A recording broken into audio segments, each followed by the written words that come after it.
जम्मू काश्मीर आतंकवादी आक्रमण में बलांगीर जिला लाठोर जड़े मृत।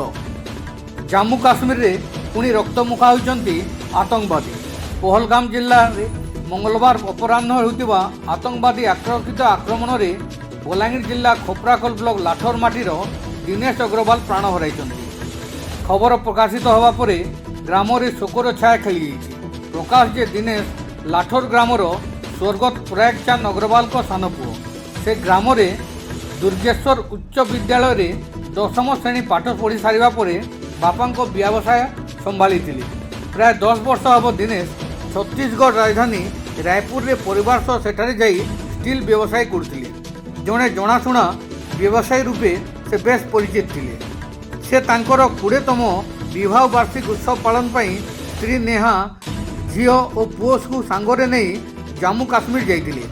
सेठारे से प्राण हराइबा खबर शुणी गाँव में रोहुथिबा संपर्क माने दुखरे भांगी पड़िछन्ति। गुरुवार सकाले तांको संपर्क माने मृत शरीर नहीं रायपुर पहुँचवा परे सेठारे तांकर शेषकृत्य सम्मिलित कराଯାଇଛି। पाटनागढ़ मिर्चा न्यूज टीम ब्यूरो।